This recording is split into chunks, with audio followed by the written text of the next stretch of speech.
This week's message is called The Kingdom Treasure. The kingdom of heaven is compared to a lot of things in the Bible. And to explain these things, the explanations of the comparisons can span tons of Bible studies. But this week we're going to focus specifically on two parables. And the first one goes, the kingdom of heaven is like a treasure hidden in a field, which a man found and covered up. Then in his joy he goes and sells all that he has and buys that field. That parable is in Matthew 13:44 for reference. This parable compares the kingdom of heaven to treasure. This treasure was so great that when a man found it, he hid it.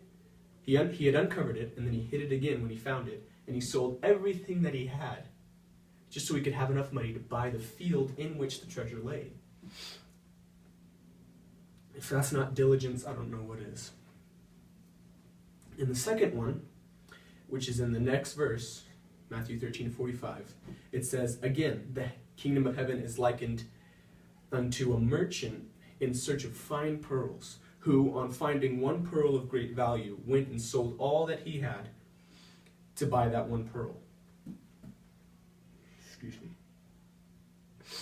In this one, the kingdom of heaven is compared to a very valuable pearl. And this merchant wanted this pearl so bad, he sold everything that he owned just to have that one pearl. Again, this is diligence. This is the epitome of diligence. Hang on to that diligence part. I don't know where I'm going with that one. So you may ask, how is this compared to heaven? Well, I'm glad you asked. In these parables, Jesus is revealing to the disciples how much they needed to yearn after the kingdom of heaven. The men in these parables had such a love for these things that the kingdom was compared to, that they gave up everything that they had. They gave up all their belongings just to have this one treasure. This one treasure, it's not a small treasure. It is heaven. The kingdom of heaven is something that we should all want to do everything in our power to reach.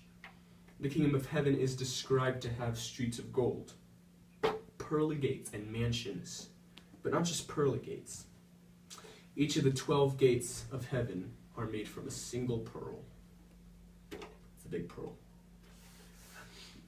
The merchant who wanted the pearl was wanting something very, very valuable. And if the gates of heaven themselves are made out of pearls, that is definitely something that I want. Something that I want to get to. Something that I want to see. If every man is promised a mansion and a crown, that is somewhere where I want to go.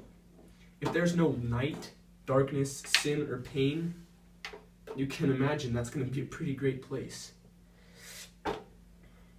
And if for all eternity I get to worship my Savior, my Creator, and my God, if only for that one thing, if I don't receive anything else, if I don't receive a crown, if I don't receive a mansion, if I have to live in a hut in heaven, if only I get to worship my King for all eternity, then that's where I want to be.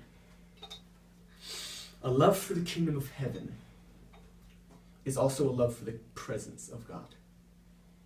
This is a reference back to my presence Bible study. But the kingdom of heaven, the presence of God, is the closest that we will get to the kingdom of heaven until the rapture.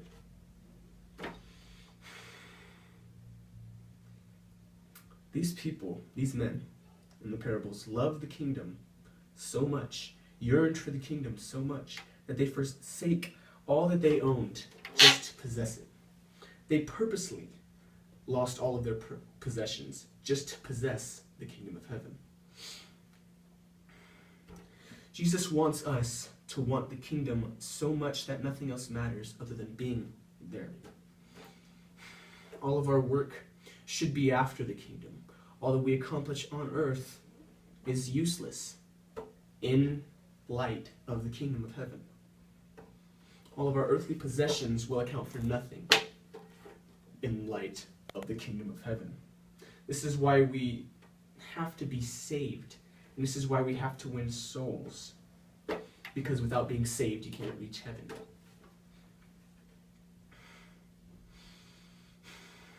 It's a win-win situation in that instance. When you're a soul winner, a soul is won to God, and the soul is saved. And then for you, you get an extra crown. You get an extra jewel in your crown in heaven. If all of these treasures await me in heaven, that is the biggest thing that I need to strive for in life. And you should as well. College, jobs, careers, tiny things when it comes to striving for heaven. A new earth, a new Jerusalem, all these things. That is the kingdom of heaven. That is the kingdom treasure.